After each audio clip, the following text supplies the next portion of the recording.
बिस्मिल्लाहिर्रहमानिर्रहीम। अस्सलाम वालेकुम नाज़रीन, प्रोग्राम में खुशामदीद। मैं हूँ हैदर हयात खान। फाइनली पाकिस्तान की मेज़बानी में ईरान और अमेरिका के दरमियान अमन मुआहदा जुमे को स्विट्ज़रलैंड में होने जा रहा है। बड़ा बड़ा तवील सफ़र था जो बड़ा कठिन भी था। ईरान पर गुज़श्ता साल भी इसराइल की जानिब से एक जंग मुसल्लत की गई। 12 रोज़ा वो जंग थी जिसके इख्तिताम पर अमेरिकन बंकर बस्टर बॉम्बर्स की ईरानियन न्यूक्लियर साइट्स पर 3 स्ट्राइक्स थीं, इस्फहान में, नतंज में, फर्दो में।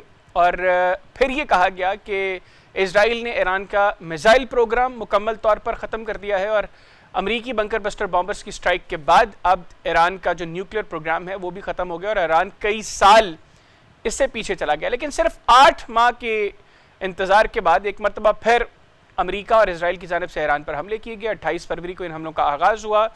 जो चीज़ें उसके बाद सामने आई वो क्लियरली इंडिकेट करती हैं कि मुकम्मल तौर पर ये मिसकैलकुलेशंस थी। गलत ब्रीफ किया गया प्रेसिडेंट ट्रंप को नेतन्याहू की जानिब से, इसराइल की जानिब से, कि ये महज 4-5 रोज़ की या मैक्सिमम 1 हफ़्ते की कार्रवाई होगी जिसमें ईरान में बड़े पैमाने पर तबाही मचाई जाएगी। इनका न्यूक्लियर प्रोग्राम, इनका मिसाइल प्रोग्राम, इनकी मिलिट्री पावर, इनकी नेवी, इनकी एयरफोर्स, सबको नीस्तो नाबूद कर दिया जाएगा। लोग बाहर निकलेंगे रजीम के ख़िलाफ़ और अल्टीमेटली ईरान में रजीम चेंज हो जाएगी। 4-5 बड़े वॉर ऑब्जेक्टिव्स थे जिनमें सर फहरिस्त ईरान में रजीम चेंज था। उसके बाद ईरान का जो न्यूक्लियर प्रोग्राम है उसको ख़त्म करना, फिर ईरान की जो प्रॉक्सीज जिनको ईरान अपनी एलाइज कहता है उनको जो है वो ख़त्म करना, फिर ईरान का जो तेल है उसके हवाले से अमेरिका भी बातें करता रहा और फिर ईरान की जो मिलिट्री कुव्वत है उसको मुकम्मल तौर पर ख़त्म करना। ये सारे वॉर ऑब्जेक्टिव्स थे जिनमें ना अमेरिका कामयाब हुआ ना इसराइल। और हमने देखा, इनफैक्ट पूरी दुनिया ने देखा कि 40 रोज़ा जंग के अंदर ईरान यानी वो मुल्क जो तकरीबन 40 बरस से ज़ायद अरसा सैंक्शंस में गुजार चुका था, इंडिजिनसली उन्होंने जो कुछ बनाया और फिर अमेरिका जो चीन और रूस की जानिब से उसको मदद हासिल रही, उसके नतीजे में 2 न्यूक्लियर पार्क्स को ईरान ने 40 रोज़ में घुटनों पर लाकर खड़ा कर दिया। फिर पाकिस्तान का जो किरदार था डे 1 से बड़ा बेहतरीन किरदार पाकिस्तान का रहा। पाकिस्तान पर मुख्तलिफ ममालिक की जानिब से प्रेशर भी रहा इस जंग के दौरान कि पाकिस्तान पोजीशन ले, लेकिन पाकिस्तान इंटरनेशनल लॉ के साथ खड़ा रहा और अल्टीमेटली उसका नतीजा ये निकला कि जिस वक्त इनिशियली जंग बंदी का ऐलान हुआ तो पाकिस्तान उसमें सालिस के तौर पर उभरा। पाकिस्तान ने कन्विंस किया अमेरिका को, पाकिस्तान ने कन्विंस किया ईरान को और दोनों ममालिक की लीडरशिप ने पाकिस्तान पर ट्रस्ट किया। फिर जो जंग बंदी का ऐलान हुआ उसके बाद पाकिस्तान की मेज़बानी में इस्लामाबाद के अंदर 47 साल के बाद ईरान और अमेरिका की आला सतह की लीडरशिप, जिसमें अमेरिकी वफद की क़यादत उनके नायब सदर JD वैंस ने की, जबकि ईरानियन डेलीगेशन को लीड किया ईरानियन पार्लियामान के स्पीकर मोहम्मद बाकर गालिबाफ साहब ने और उनके हमरा अब्बास अरागची साहब भी थे। और उन जो मुज़ाकरात के नतीजे में फ़िज़ा बेहतरीन होना शुरू हुई दोनों ममालिक के दरमियान। अल्टीमेटली फिर हमने देखा कि इस दौरान इसराइल जो स्पॉइलर रहा, जिसकी मुकम्मल तौर पर ये कोशिश थी कि यह अमन मुआहदा अगर हो भी तो कम अज़ कम इतना वक्त उसको ज़रूर मिल जाए कि वो ईरान में मज़ीद तबाही मचा सके। उसकी मुसलसल कोशिश रही कि अपना स्पॉइलर रोल जो है उसको प्ले करता रहे। लेकिन end of the day Pakistan की जो एफ़र्ट्स थी, फील्ड मार्शल सैयद आसिम मुनीर साहब, प्राइम मिनिस्टर शहबाज शरीफ साहब ने जो एफ़र्ट्स की, उनके नतीजे में अब ईरान और अमेरिका के दरमियान फाइनली जुमे को स्विट्ज़रलैंड में अमन मुआहदा होने जा रहा है। पाकिस्तान का जो कोर इंटरेस्ट था इसमें वो ये था कि ये ख़ित्ता, इसमें अमन रहे, इस्तेहकाम रहे और वो जंग जिसमें दीगर मुस्लिम ममालिक भी शामिल हो जाते तो मुस्लिम उम्मा के लिए मुस्तक़बिल में बड़ी बड़ी प्रॉब्लम्स क्रिएट हो जाती, उसको रोका जाए, जो अल्हम्दुलिल्लाह पाकिस्तान की लीडरशिप ने साबित किया, उसको रोक कर दिखाया। अब सवाल ये है कि इजराइल एज ऑफ नाउ ये अप्रोच वहाँ से सामने आ रही है कि शायद वो इस अग्रीमेंट के बाद, इस अमन मुआहदे के साथ वो कुछ बहुत खुश नहीं है। लेबनान का जो मामला है उस पर इजराइल ने एज ऑफ नाउ जो पोजीशन ली हुई है, क्या अमेरिका उसको कन्विंस करेगा या मजबूर करेगा कि वो उस पोजीशन से पीछे हटे? अगर वो नहीं उठता तो पोजीशन क्या होगी? अगले 60 रोज़ यानी जुमे के बाद अगले 60 रोज़ जिनमें ईरान का न्यूक्लियर प्रोग्राम डिस्कस होगा, जिसमें ईरान के ऊपर जो सैंक्शंस हैं वो डिस्कस होंगी कि वो कैसे ख़त्म होंगी, फिर ईरान के जो फ्रीज एसेट्स हैं वो कैसे डी फ्रीज होंगे।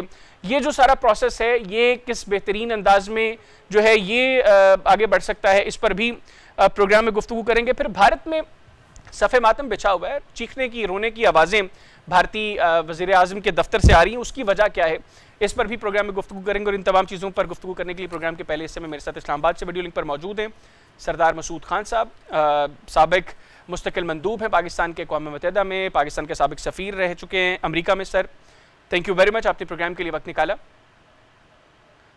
सर, सबसे पहले मुझे ये बताइएगा, ये अब जुमे को अल्हम्दुलिल्लाह फाइनली पाकिस्तान की मेज़बानी में ईरान और अमेरिका के दरमियान जो है ये अमन मुआहिदा होने जा रहा है। आपने बड़ा कीनली ऑब्जर्व किया इस सारे मामले को, हमने कई मरतबा इसके ऊपर आपके साथ गुफ्तगू भी की। क्या होगा एग्जैक्टली सर जुमे को, और उसके बाद के जो 60 रोज हैं आपके नज़दीक, वो कितने क्रिटिकल हैं? देखिए, मुफाहमत की यादाश्त के ऊपर पहले दस्तखत हो चुके हैं, यानी जो बाकर कालिबाफ उन्होंने ईरान की तरफ से और सदर ट्रंप और नायब सदर जेडी वेंस ने उसके ऊपर दस्तखत कर दिए इलेक्ट्रॉनिकली। अब दूसरा मसला है रस्म का, और जो फॉर्मेलिटी है या जो सेरेमनी वो मुनक्किद होगी स्विट्ज़रलैंड के शहर में, और उसके बाद जो है इनकी बाकायदा जो है कानूनी और तकनीकी मुज़ाकरात शुरू होंगे एक न्यूक्लियर डील के ऊपर, और उसमें जो है मैं समझता हूँ कि 60 दिनों की मुद्दत दी गई है। लेकिन ये इनको चूँकि एक दूसरे की पोजीशंस का इल्म है, न सिर्फ ये जो पाकिस्तान की सालसी के दौरान जो है इन्होंने बारहा इन मामलात के ऊपर बातचीत की है, तबादला ख्याल किया, पैगाम रसानी की, अपनी पोजीशंस बताई हैं, अपने रेड लाइन्स बताई हैं, तो उन्हें मालूम है कि कौन कहाँ खड़ा है। और वैसे भी 26 फरवरी को उनका आखिरी राउंड ऑफ टॉक्स हुआ था जिनीवा में, और उस वक्त इनकी जो मुसव्वदे थे वो तकरीबन एक दूसरे के करीब आते थे। जो मामलात और मौज़ूआत हैं वो बुनियादी तौर पर 3-4 हैं। मतलब ये जो अमेरिका के मुतालबे हैं वो ये है कि जो न्यूक्लियर डस्ट है या जो अफसूदा यूरेनियम के ज़खायर हैं उनको अमेरिका मुंतकिल किया जाए या किसी और जगह मुंतकिल किया जाए, या उनको किसी तरीके से ईरान के अंदर ही ज़ाया किया जाए, लेकिन इंटरनेशनल एटॉमिक एनर्जी एजेंसी के ज़ेर निगरानी। दूसरा मसला ये है कि उनको अफसूदगी की कितनी शरह की इजाज़त दी जाएगी। NPT के तहत जो है वो 3.6 से 4% पर अफसूदा कर सकते हैं, जिससे वो अपने जो है सिविलियन मकासद को कर सकते हैं, सिविलियन पर्पसेस के लिए इस्तेमाल कर सकते हैं। और फिर ये है कि ये अगर मामला तय हो जाते हैं, और जो है ईरान ने वैसे भी कहा हुआ है कि वो एक जोहरी हथियार नहीं बनाना चाहता, और सदर ट्रंप की भी बॉटम लाइन ये है कि इनके पास जोहरी हथियार नहीं होना चाहिए, तो एक तरीके से इनका पहले से इत्तफाक है इस मामले के ऊपर। सिर्फ ये है कि उसमें से अफसूदगी की शरह घटानी है। तो इससे जो जुड़े हुए मामला हैं वो दो हैं ईरान की तरफ से। एक ये कि उनके जो मुंजमद असासे हैं उनको वागुजार किया जाए, और दूसरा ये है कि उनकी जो अमेरिका की तरफ जो हैं वो को तकरीबन $24 बिलियन के करीब हैं, और सारी दुनिया में जो है जो अमेरिका की पाबंदियों की वजह से या अक़वाम मुत्तहिदा की पाबंदियों की वजह से तकरीबन $100 बिलियन है अमेरिका के ये 24 अरब शामिल करके। तो इनको वागुजार करना है, और उसके ऊपर जो वक्तन फ़वक्तन माशी पाबंदियाँ लगती रही हैं तेल के हवाले से या दूसरी पाबंदियाँ जो लगी हैं उनको ख़त्म किया जाए, ये उनको ज़ेर बहस सर लाना है। आपने ये जो कहा कि जिस वक्त 26 फरवरी को जिनेवा में ओमान की मेज़बानी में जिस वक्त इनके मुज़ाकरात हो रहे थे, और स्टीव विटकॉफ और जैरेड कुशनर अमेरिकन साइड को उस वक्त रिप्रेजेंट कर रहे थे, और बाकर ये अब्बास अरागची साहब ईरानियन साइड को, आपने कहा चीज़ें काफ़ी हद तक उस वक्त भी करीब आ चुकी थीं। अभी डोनाल्ड ट्रंप बार बार ये बात कर रहे थे कि अमेरिका ईरान के साथ वो मुआहिदा चाहता है जो JCPOA से ज़्यादा बेहतर हो अमेरिका के लिए। आपके नज़दीक इस 40 रोज़ा जंग के बाद, और जो रिपोर्टेडली $2.2 ट्रिलियन का पूरी दुनिया की मईशत को जो नुकसान पहुंचा है इस जंग की वजह से, इस मिस एडवेंचर की वजह से, क्या अमेरिका ने या डोनाल्ड ट्रंप ने अमेरिकियों के लिए ईरान के साथ उस मुआहिदे से कुछ बेहतर अचीव किया? देखिए, आप बुनियादी तौर पर हमें ये नहीं भूलना चाहिए कि जंग इसराइल ने करवाई थी, और इसराइल का बुनियादी मकसद ये था कि और ये यकीन भी दिलाया था सदर ट्रंप को कि वो रेजीम चेंज कर देंगे। और उसके बाद ये है कि जो ईरान का बैलिस्टिक मिसाइल्स का, क्रूज मिसाइल्स का, हाइपरसोनिक मिसाइल्स का जो ज़ख़ीरा है उसे तबाह बर्बाद कर दिया जाएगा मुकम्मल तौर पर। और तीसरा ये था कि जो उनके इलाक़ाई हलीफ है उनको ख़त्म कर दिया जाएगा, यानी इलाक़ाई हलीफ में हिज़्बुल्लाह है, हमास है, हूथीज़ है, और इराक़ में जो इनके हिमायती मौजूद हैं। तो उनमें से कोई मकसद भी हल नहीं हुआ। ये सारे के सारे मकासद जो थे ये इसराइल के थे, इसीलिए इसराइल जो है इस वक्त इस पूरे जो माहदे को सबताज भी करने की कोशिश कर रहा है। तो ये जो आपका सवाल है कि क्या जो 26 फरवरी को उनके सामने मुसवदा था उसमें कोई इजाफा हो सकता है, या 2015 का जो न्यूक्लियर माहदा था उसमें कोई इजाफियत हो सकती है। तो मैं ज़ाती तौर पर ये कहता हूँ कि उसमें कोई मामूली सा ही इजाफा हो सकता है, कोई ऐसे। लेकिन ये दो चीज़ें जो हैं, एक ये शायद सदर ट्रम्प ये कहेंगे कि उन्होंने न्यूक्लियर डस्ट अपनी तहवील में लिया, पता नहीं ईरानी उसकी इजाज़त देंगे या नहीं, वो रूस के हवाले करेंगे या खुद जो है उसे फ्यूल में डाउन ब्लेंड करेंगे, या दूसरा वो ये कह सकते हैं कि जनाब वो उन्होंने दोबारा से एक्सट्रैक्ट कर लिया है, जो है वो ओपन एंडेड था ओबामा वाला माहिदा, और इसमें जो है ईरान ने कमिट कर दिया है और ईरान को इतना स्ट्रिप ऑफ कर दिया गया है कि दोबारा एक जो जौहरी हथियार बनाने के काबिल नहीं रहेगा। तो इसे वो एक स्पिन देने की कोशिश करेंगे। इसके बाद ये है कि सिर्फ ये लफ्ज़ों की बरतरी होगी उस माहदे की निस्बत, अदरवाइज़ ये चीज़ें तो वो थी जो गुज़श्ता साल जून में जब फर्दों में, इस्फहान में, नतंज में अमेरिकन बंकर बस्टर बॉम्बर्स की स्ट्राइक थी, उस वक्त भी अमेरिका के क्लेम्स थे हमने ख़त्म कर दिया। ईरान तो कई साल अब ये सोच भी नहीं सकता कि उसने न्यूक्लियर हथियार बनाना है, और अब जब हमला किया फिर इनका यही कहना था कि अगर अब हम हमला न करते तो अगले 2 हफ्ते में ईरान न्यूक्लियर हथियार बना चुका था। जी सही है, लेकिन ये सारी की सारी इंटेलिजेंस जो है बुनियादी तौर पर इसराइल से आई थी, और इसराइल जो है इसको एग्जिस्टेंशियल थ्रेट समझता था। इसराइल नहीं चाहता कि इस खत्ते में कोई भी मुल्क उससे बरतर हो या उसके मद्दे मुकाबल खड़ा हो। ईरान से उसे खतरा था। ईरान ने वैसे भी जो है एक किस्म का फ़लस्तीन के हवाले से अमेरिका के खिलाफ एक जिहाद का आगाज़ किया हुआ था, और इसराइल के खिलाफ भी मुसलसल वो न सिर्फ मज़ाहमत करता रहा है बल्कि जो है बयानात भी देता रहा है। यानी उसने जितनी अहले फ़लस्तीन के साथ यकजहती का इजहार किया है, किसी दूसरे मुल्क ने ऐसा नहीं किया। सरदार साहब मेरे साथ मौजूद रहिएगा, मुझे एक छोटा सा ब्रेक लेना है। नाज़रीन, सरदार मसूद खान साहब हमारे साथ मौजूद हैं। प्रोग्राम में एक छोटा सा ब्रेक लेंगे, ब्रेक से वापस आएंगे तो कुछ और बड़ी अहम चीज़ें जो उनसे डिस्कस करेंगे, गिना जाएगा। जी, ब्रेक के बाद प्रोग्राम में दोबारा खुश आमदीद। सर, अभी इजराइल खुद कन्विंस्ड नहीं है। अमेरिका में तो हमें फ्रस्ट्रेशन दिखाई दे रही थी, जो रिपोर्ट्स हम लोगों ने देखी, अब I don't know Donald Trump के दिल में क्या है वो तो कोई नहीं जानता, लेकिन अपेरेंटली यही तासुर मिलता है कि वो बड़े कीन थे कि एज अर्ली एज पॉसिबल ये डील हो ईरान के साथ अमेरिका की। लेकिन इजराइल से जो स्टेटमेंट्स आ रही हैं वो खुश नहीं है, वो नहीं चाहते कि अमेरिका ईरान के साथ इस तरह के किसी माहदे में जाए। लेबनान का जो मामला है जिसको ईरान अब अपनी रेड लाइन के तौर पर पेश कर रहा है, इजराइल उससे पीछे हटने को तैयार नहीं है। तो आपके नज़दीक अमेरिका मजबूर करेगा इजराइल को कि वो अपने मौक़िफ़ से पीछे हटे, या ये स्पॉइलर जो है ये इसी तरीके से अपना किरदार अदा करता रहेगा और फिर दोबारा हम इसी तरफ जो है वो बढ़ सकते हैं जो कुछ गुज़िश्ता चंद हफ्ते में इस पूरी दुनिया ने देखा? सदर ट्रंप ने ये कहा, और उनके जो नायब सदर जेडी वैंस उन्होंने भी ये कहा है कि इसराइल बिलाखिर शामिल हो जाएगा। वो उनसे एतमाद में लिया हुआ है। उसे मालूम ही नहीं, सदर नायब सदर जेडी वैंस ने आज ये कहा है कि इसराइल को मालूम ही नहीं कि डील कितनी अच्छी हो रही है और ये किस तरीके से इसराइल के हक में भी होगी।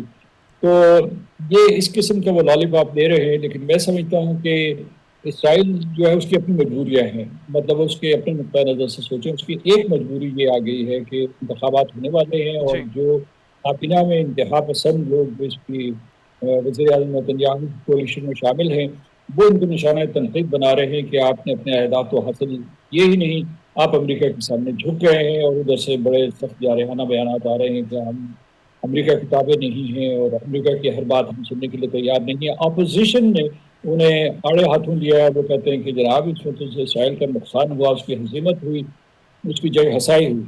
तो इस वजह से, और इंतखाबात आपको पता है कि नेतन्याहू के खिलाफ एक मुकदमा भी चल रहा है, उधर जो इंतखाबात पे हैं, तो उसका रवैया जारहाना है। लेकिन इसको अगर आप इन तमाम चीज़ों को अलग कर लें तो इसराइल का जो है ग्रेटर इसराइल का या एक वसी तर असर रसूख का एक मंसूबा है। इसी के तहत उन्होंने इस जंग और जंगबंदी से फ़ायदा उठाते हुए लबनान के 2000 मुरब्बा किलोमीटर के ऊपर कब्जा कर लिया और उसे वो खाली करने के लिए तैयार नहीं है।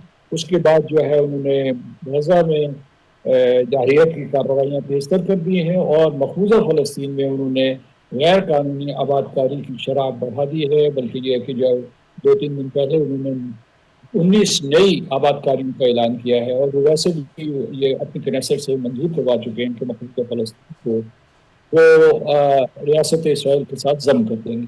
अच्छा, ये वो अवामिल हैं जिसकी वजह से मैं समझता हूँ कि उनके लिए किस्म की मजबूरी होगी कि वो पूरे के पूरे, अगर इस वक्त मसलहतन वो खामोश भी रहे तो बाद में भी वो सबताज कर सकते हैं। 60 दिन की मुद्दत बहुत लंबी है और इसराइल के लिए बहुत वक्त है।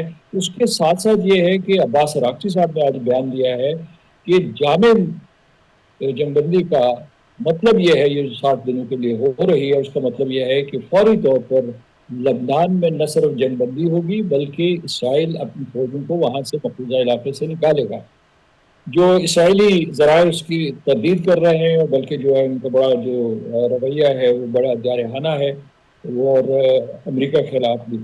तो इसलिए ये साया मंडलाता रहेगा, ये मतलब ये आने वाले दिनों में ये साया जो है इस डील के ऊपर, जो पाकिस्तान ने बड़ी मेहनत से, बड़ी चाबकदस्ती से, फिर जो बड़ी सफाती महारत के ज़रिए जिसे मुमकिन बनाया है, और उस कतर ने आखिरी मरहले में उसका हाथ बटाया है, उसके ऊपर ये साया मंडलाता रहेगा। अच्छा सर, मुझे ये बताइएगा, मतलब आज हम ये डिस्कस कर रहे हैं कि अमन मुआहदा हो रहा है जुमे को इंशाल्लाह, और हम उम्मीद करते हैं कि आगे भी ये चीज़ें इसी तरह जो है वो पॉजिटिवली चलती रहें, 60 दिन के अंदर भी चीज़ें इनकी आपस की एंगेजमेंट्स ठीक रहें, मामला अच्छे तरीके से सेटल हों, क्योंकि अल्टीमेटली पूरी दुनिया मुतासर हो रही है। लेकिन जिस वक्त अमन मुआहदा हो रहा है, आपने चूंकि सारी ज़िंदगी चीज़ों को बहुत कीनली देखा है, मुख्तलिफ ममालिक में जो कुछ होता रहा है, आपने तारीख भी पढ़ी और आपने अपनी आंखों से भी सब कुछ देखा। क्या हासिल हुआ सर अमेरिका को आज, अगर आपने कुछ कंक्लूड करना हो इस जंग का नतीजा, अमेरिका को क्या हासिल हुआ या क्या नुकसान हुआ, ईरान ने क्या हासिल किया या ईरान को इससे क्या नुकसान? अमेरिका के लिए ये वॉर ऑफ चॉइस थी, जो इसराइल ने उसे वॉर ऑफ चॉइस बनवाया, और जो ईरान के लिए वॉर ऑफ सर्वाइवल थी। तो जो है ईरान सर्वाइव कर गया, ये बड़ी बात थी, क्योंकि उनकी, आपको पता है कि उनकी जो आला तरीन जो नजरियाती क़यादत थी, सियासी क़यादत थी, उसको सफाया कर दिया, फौजी कमांडर मार दिए गए थे, और उसके बाद जो है दूसरी और तीसरी टियर को भी मार दिया गया, लेकिन उसके बावजूद ईरान अपने पाँव पर खड़ा रहा।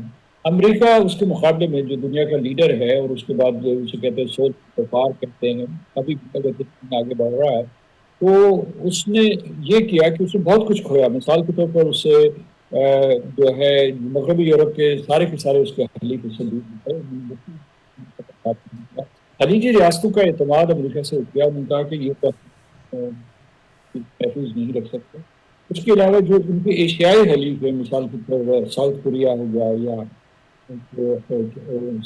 जापान, उन्होंने अमेरिका की अपील के बावजूद अमेरिका का हाथ नहीं बटाया, और उसके बाद कनाडा और ऑस्ट्रेलिया, जो उनकी अपनी फैमिली का हिस्सा है, वो भी अलग खड़े हो गए। तो ये इनके ये इख्तलाफात पसपर्दा ज़ेर ज़मीन मौजूद थे, लेकिन ये इस जंग की वजह से खुलकर सामने आ गए। अमेरिका को एक मतलब फिर अपनी क़यादत के लिए साख बनानी होगी, और यानी ये इनके लिए इसके लिए मेहनत दरकार है। मैं अभी जो ये G7 की समिट में वो गए हैं, तो उसमें इस वक्त जो है इख्तलाफ का वो माहौल नज़र नहीं आ रहा जिस वक्त जो उनके पुराने दौरे थे उनमें जो नुमाया होता था। तो वो इस मगरबी यूरोप से जुड़ने की कोशिश करेंगे। मैं समझता हूँ कि इस वजह से, यानी मैं स्टाक अल्फाज में नहीं कहना चाहता कि कौन हारा कौन जीता, क्योंकि इसमें जो खलीजी रियासतें पूरे तरीके से पिसी हैं, और ईरान का भी बहुत नुकसान हुआ। अमेरिका के, जैसे आपने कहा कि ये जो है अमेरिका का ट्रिलियंस ऑफ डॉलर्स में नुकसान हो गया, अगर वो मतलब आदाद शुमार छुपाते रहे। तो इस वजह से मैं समझता हूँ कि ये अभी जो है जिस हालत में हम विन विन नहीं है, लूज लूज है। विन विन तब होंगे कि जब हम, जैसे कि पाकिस्तान ने मेहनत और कोशिश की है कि इस आलमी जंग का खतरा जो है हमेशा के लिए या मुस्तक़बिल करीब में ख़त्म हो। बिल्कुल। सर आखिर में ये बताइएगा, अभी जिस तरह आपने खुद कहा कि अमेरिका के लिए वॉर ऑफ चॉइस थी, जो अप्रोच हमें अमेरिका में मौजूद दिखाई देती है ईरान को लेकर, वो कि बहुत पॉजिटिव नहीं है, और यही चीज़ें जो है वो ईरान में है, ईरानी भी को बहुत पॉजिटिव नहीं है टुवर्ड्स अमेरिका। फिर वो समझते हैं कि अमेरिका ने बार बार उनको डिच किया है, और जो मिसट्रस्ट है दोनों ममालिक का एक दूसरे पर, वो भी किसी से ढका छुपा नहीं है। अभी जो चीज़ें डिस्कस हो रही हैं कि अमेरिकन प्रेसिडेंट की जो पॉपुलैरिटी का ग्राफ गिर रहा था, आगे मिड टर्म्स का प्रेशर है, फिर अमरीकी अवाम ने इस जंग में अमेरिका के शामिल होने को मुस्तरद किया, उन्होंने इसको ऑन नहीं किया, ये भी एक बड़ा प्रेशर था। फिर जो मिडल ईस्ट में अमरीकी एलाइज थे उनकी तरफ से दबाव था, लेकिन एक बड़ी चीज़ जो है वो मिड टर्म्स डिस्कस हो रही है। ईरान में कुछ लोगों का ख्याल ये भी है कि ठीक है, अगर मिड टर्म्स गुजर जाते हैं और रिपब्लिकन्स उसके अंदर कामयाब हो जाते हैं, प्रेसिडेंट ट्रंप जो है वो अपनी सदारती मुद्दत जो है इसको मुकम्मल करते हैं, तो आफ्टर मिड टर्म्स क्या दोबारा इस तरह का कोई मिसएडवेंचर करेगा आपके नज़दीक अमेरिका? तो ट्रंप जंगों के खिलाफ थे, वो इन जंगों में उलझने नहीं चाहते थे। वो कहते थे कि मैं फॉरएवर वॉर्स जो हैं और उसमें अमेरिका के इन्वॉल्वमेंट उसको खत्म करूंगा। लिहाजा इस मरतबा वो समझते थे कि जैसे वेनेजुएला में उन्हें बहुत तेजी से पता हासिल हुई, उसे पता करते हैं उसी तरीके से ईरान जो है होली में आ गिरेगा। तो चूंकि वो नहीं हुआ और वो मिजाजन भी और सियासी मसलहत और सियासी तरजीहात की बुनियाद पर उन्होंने कहा कि इस जंग को समेटो, कि ये मतलब है ना मेरी मगर रिपब्लिकन्स में मकबूल है, ना इसके अलावा जो है कोई इसके नताज सामने आ रहे हैं। उन्हें भी आहिस्ता आहिस्ता एहसास हो रहा था कि ये जंग न सिर्फ बेमकसद रही बल्कि बेनतीजा भी है। तो इस वजह से वो नहीं करेंगे। अभी जो है जो खबरें आ रही हैं, अगर वो जो है लाया अमल या हिकमत अमली जो है वो पनपती है, तो ये पूरे खत्ते के लिए खुशखबरी होगी। वो ये है कि ये जो UAE और कतर जो है ये मिलकर ईरान में सरमायाकारी करें और ईरान जो है खलीजी रियासतों में सरमायाकारी करे, ईरान का तामीर नौ में हाथ लगाएं और फिर जो है इनका इंफ्रास्ट्रक्चर भी दबा हुआ खलीजी रियासत तामीर नौ के लिए आपको billions of dollar, hundreds of billions of dollar चाहिए होंगे। तो इससे एक नया, मैंने अभी किसी टेलीविजन प्रोग्राम में कहा है, उसे मैं दोहराना चाहता हूँ कि खत्ते के लिए एक नया सिक्योरिटी और इकोनॉमिक आर्किटेक्चर बनेगा। और वो इस पूरे खत्ते की, क्योंकि अभी जो है खलीजी रियासतों ने महसूस कर लिया है कि ईरान को ऐसे अलग रख के या दुश्मन बना के जो है आप महफूज नहीं हो सकते। तामुन बेहद जरूरी है और खासतौर से माशी तामुन। बिल्कुल ठीक, thank you very much sir. आपने प्रोग्राम का आला नाज़रीन इस्लामाबाद से सरदार मसूद खान साहब हमारे साथ मौजूद थे। गुफ्तगू उनकी आपने सुनी। प्रोग्राम में एक ब्रेक लेंगे, ब्रेक से वापस आएंगे तो जो इस वक्त हालात हैं और जो इजराइली अप्रोच है स्पेसिफिकली, इस अप्रोच के साथ मुस्तकबिल में चीज़ें किस तरफ जा सकती हैं। लेबनान के ऊपर जो एक पोजीशन इजराइल ने ली हुई है, अमेरिका कैसे उसको कन्विंस करेगा? क्या इजरायली फोर्सेस जो हैं वो लेबनान के जो इलाके उन्होंने अपने कब्ज़े में लिए हुए हैं वहाँ से उनकी फोर्सेस का इनखला हो पाएगा? नहीं होगा तो सिचुएशन क्या होगी? जो एनरिच्ड यूरेनियम है, अमेरिका बार बार ये बात कर रहा है, प्रेसिडेंट ट्रंप ने एक मरतबा फिर आज कहा कि वो अमेरिका हासिल करेगा। क्या ईरान अमेरिका को इसकी इजाज़त देगा? इन तमाम चीज़ों को डिस्कस करेंगे। कहना चाहिए जी। ब्रेक के बाद प्रोग्राम में दोबारा खुशामदीद। अजन अच्छी चीज़ तो ये है कि पाकिस्तान की मेज़बानी में अब जुमे को इंशाल्लाह स्विट्ज़रलैंड में ईरान और अमेरिका के दरमियान अमन मुआहदा होगा, लेकिन अगले 60 दिन बड़े क्रिटिकल हैं, बड़े क्रूशल हैं। बहुत सी चीज़ें उसमें डिस्कस होंगी, यकीनी तौर पर बहुत सी चीज़ें डिस्कस हो चुकी होंगी, लेकिन चूँकि वेस्टर्न मीडिया के ऊपर इसराइल का इन्फ्लुएंस बहुत ज़्यादा है, वो चीज़ों को ख़राब करने की कोशिश करेगा। तो ऐसे में अब होगा क्या अगले 60 रोज़ में? जो अफजूदा यूरेनियम है, जो एक बड़ा मसला है ईरान के मुताल्लिक, अमेरिका बार बार ये कह रहा है कि वो अमेरिका हासिल करेगा, अमेरिका में लाया जाएगा, ईरान इसकी अमेरिका को इजाज़त देगा। अगर नहीं तो सिचुएशन क्या होगी? फिर लेबनान का जो मामला है ये ईरान की रेड लाइन है और ईरान कहता है कि इस मुआहदे के तहत इजराइल को जिन इलाकों में उनकी अफवाज मौजूद हैं वहाँ से उनको निकालना होगा, जिसके ऊपर एज ऑफ नाउ जो खबरें आ रही हैं इजराइल तैयार नहीं है। तो ऐसी सिचुएशन में आगे क्या होगा? स्टेट ऑफ हॉर्मुज़ जो कभी भी ये रीज़न ऑफ वॉर नहीं थी, इसका क्लोजर जो है ये कॉन्सिक्वेंस ऑफ वॉर, उसका मुस्तकबिल क्या होगा? इस पर भी प्रोग्राम के हिस्से में गुफ्तगू करेंगे और इसके लिए मुझे ज्वाइन किया है सीनियर डिफेंस एनालिस्ट है major general retired Samri Salik साहब। Sir thank you very much, अपने प्रोग्राम के लिए वक्त निकाला। सर सबसे पहले मुझे ये बताइएगा, अभी अच्छी चीज़ तो ये है कि अमन मुआहदा हो रहा है पाकिस्तान की मेज़बानी के अंदर, लेकिन जो अगले 60 रोज़ हैं सर, जिसमें ईरान का जो एनरिच्ड यूरेनियम है उसके हवाले से गुफ्तगू होगी, ईरान का जो न्यूक्लियर प्रोग्राम है उसके हवाले से गुफ्तगू होगी, ईरान के जो एसेट्स फ्रीज्ड हैं वो फिर जो ईरान के ऊपर सैंक्शंस हैं वो किस तरीके से हटाई जाएंगी, और जो मिसट्रस्ट है दोनों ममालिक के दरमियान उसको किस तरीके से मिनिमाइज करना है, ये सारी चीज़ें डिस्कस होंगी। आपको सर अगले 60 रोज कितने क्रूशल और कितने क्रिटिकल दिखाई दे रहे हैं, और इसमें जो बड़ा किरदार है नेतन्याहू का, वो आपको लगता है कि एक मरतबा दोबारा कामयाब हो सकता है इस सारे मामले को ख़राब करने में? हैदर अस्सलाम वालेकुम, थैंक यू वेरी मच, आपने मुझे प्रोग्राम में लिया।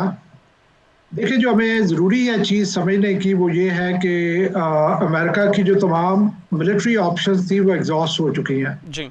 और स्ट्रेट ऑफ हॉर्मज़ जिसका आपने जिक्र किया है वो कॉज ऑफ वॉर नहीं था, लेकिन कॉन्सिक्वेंस ऑफ वॉर जरूर था।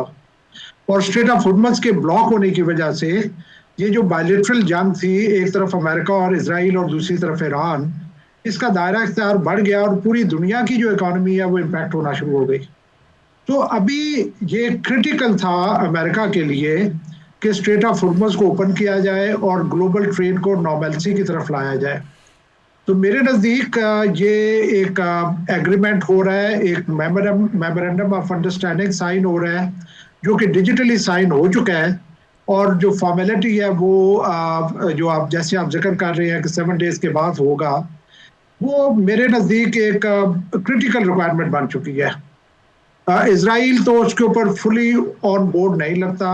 इसराइल की अपनी रिजर्वेशंस भी हैं वो जो शो कर रहा है। तो Israel will have a limited space कि जिसमें वो अपनी को कार्रवाइयाँ कर सकता है या करता रहेगा। लेकिन अमेरिका के लिए बहुत क्रिटिकल है कि ये जो है ये मेमोरेंडम ऑफ अंडरस्टैंडिंग साइन हो। आपने देखा होगा कि एक वो टाइम था जब प्रेसिडेंट ट्रम्प चाइना की विजिट कर रहे थे।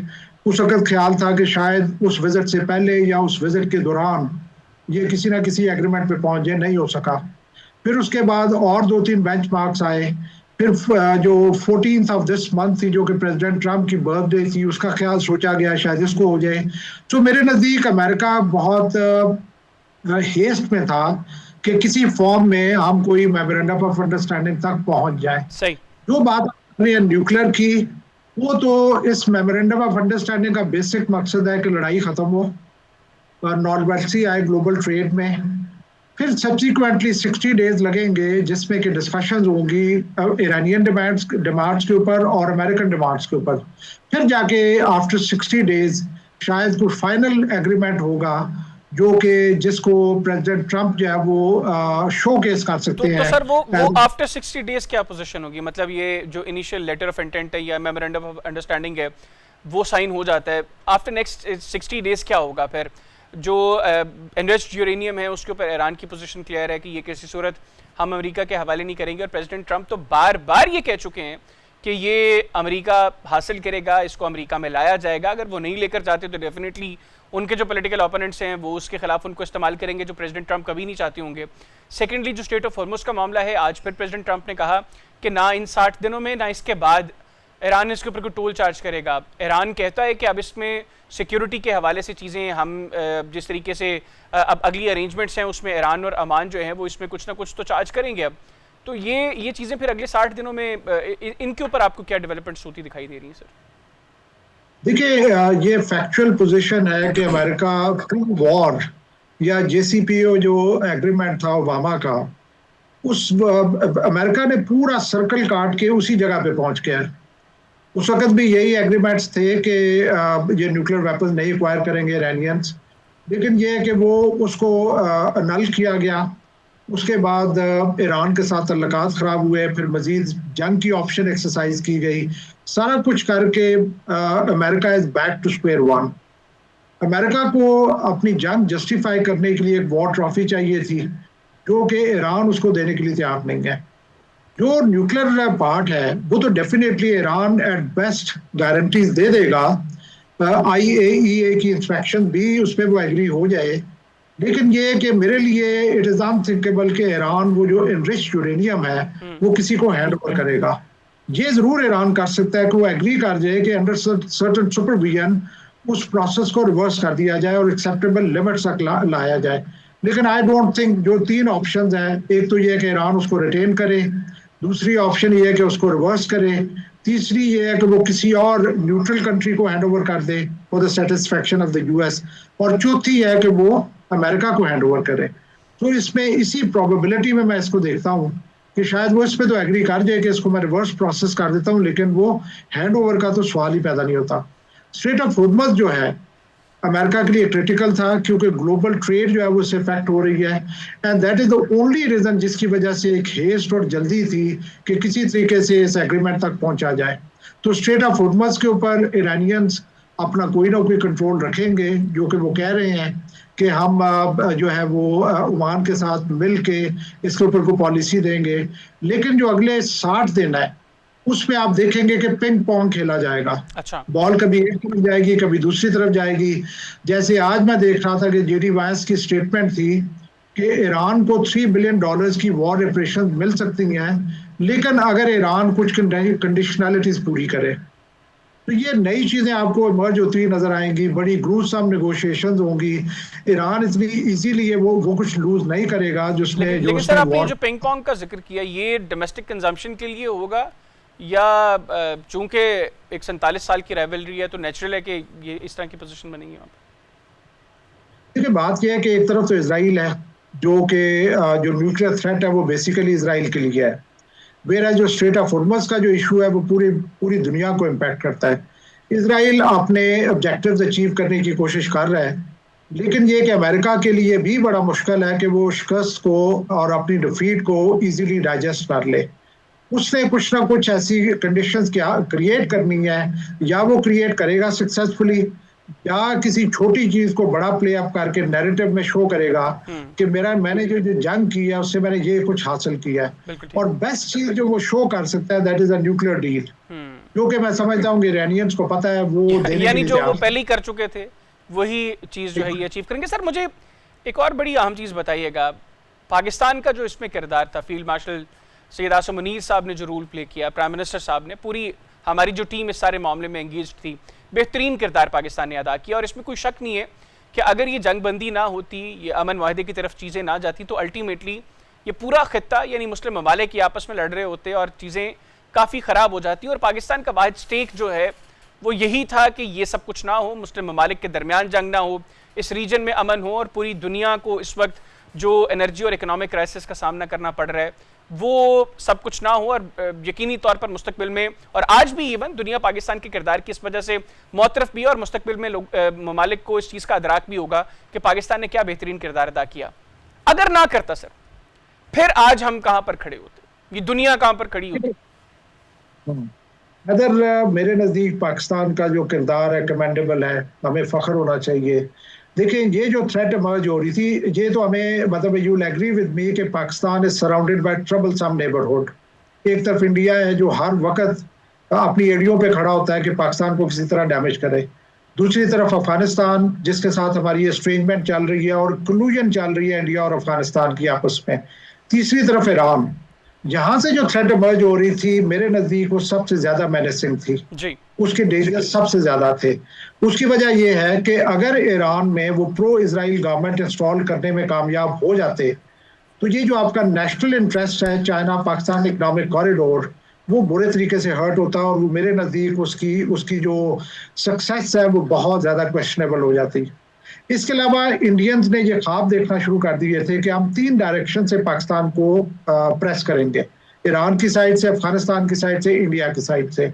सो मेरे नज़दीक ये जो रोल पाकिस्तान ने प्ले किया है, इसमें ना सिर्फ मिडिल ईस्टर्न जो हमारे मुस्लिम ब्रादर मुल्क हैं उनको एक बहुत बड़ी तबाही से बचाया है, पूरे खित्ते को, मिडिल ईस्ट के खित्ते को तबाही से बचाया है, और इसके अलावा अपने जो हमारे इंटरेस्ट है और जो फ्यूचर एम्बिशंस चाइना की हैं इस रीजन में, जो कि लिंक्ड है with the direct access of China to Indian ocean, उनको भी सिक्योर किया है। तो मेरे नज़दीक ये जो, और फिर मैं एक और चीज़ आपको बताऊं, इंशाअल्लाह ताला जब ये डील हो जाती है तो हमारी जो इकोनॉमिक वल्नरेबिलिटीज़ है, इकोनॉमिक जो हमारी एक इंस्टेबिलिटी है, वो बहुत अच्छे तरीके से एड्रेस हो सकती है अगर हमें एक चीपर एनर्जी की सोर्स मिल जाए ईरान के थ्रू।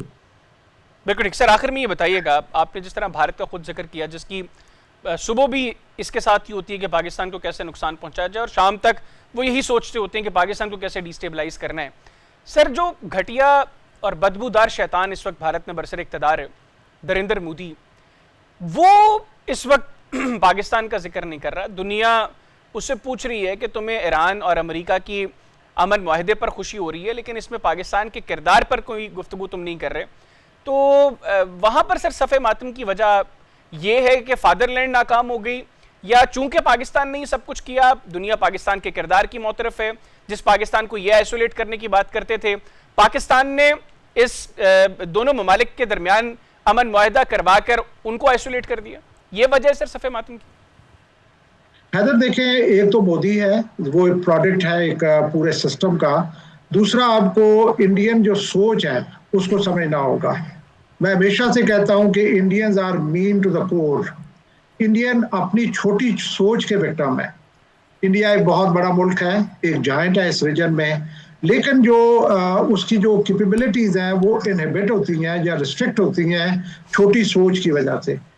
कहा जाता है कि इंडिया बड़ा जरूर है लेकिन इंडिया ग्रेट नहीं है। इंडिया ने अपने तमाम नेबर्स को खराब किया है, उनके साथ अपने तल्लुकात खराब किए हैं और पूरे रीजन को उसने इम्पैक्ट किया है। ये जो सिचुएशन है, मई 25 में हमने इंडिया को बहुत बुरी तरीके से शिकस्त दी और आप देखें कि तब से इंडिया की कमबख्ती खत्म नहीं हो रही। उसके साथ साथ ये जो हमारी कामयाबी है वो डेफिनेटली इंडिया तो कभी भी उसे गुड स्टैंड में नहीं देखेगा। मैं ये कहना चाहूंगा कि एक तरफ पाकिस्तान इमर्ज हुआ एज एजेंट ऑफ पीस और इंडिया इमर्ज हुआ as agent of chaos and agent of war. India की कोशिश ये थी कि जो जंग बढ़े, इसराइल जो है वो मजीद आगे कार्रवाइयाँ करे, और वेर एज पाकिस्तान की कोशिश थी कि इसको एक पुरअमन तरीके से इस कॉन्फ्लिक्ट को कंक्लूड किया जाए। अल्हम्दुलिल्लाह अल्लाह ताला ने पाकिस्तान को इज्जत बख्शी और अल्लाह ताला ने पाकिस्तान को कामयाबी दी है। इंडिया इस पे डेफिनेटली तिलमिलाएगा, सियानी बिल्ली खंबा नोचे।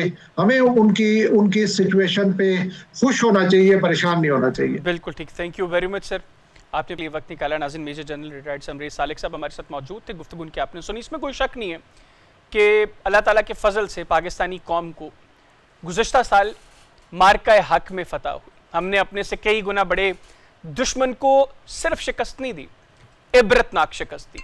और अल्हम्दुलिल्लाह अभी पाकिस्तान की लीडरशिप ने जो किरदार अदा किया मार्का हक की फ़तह से, अब पाकिस्तान ने मार्का अमन को भी फ़तह किया। इस पर भी पाकिस्तान अल्हम्दुलिल्लाह फ़तहयाब रहा है। इसी के साथ कि पाकिस्तान का ये जो तरक्की का सफ़र है, पाकिस्तान का जो दुनिया में ग्लोबल स्टैचर अल्हम्दुलिल्लाह बढ़ रहा है, ये इसी तरह बढ़ता रहे। पाकिस्तान के लिए आगे भी अच्छी की खबरें हों। आपसे इजाज़त चाहूँगा। अल्लाह हाफ़िज़। पाकिस्तान हमेशा जिंदा।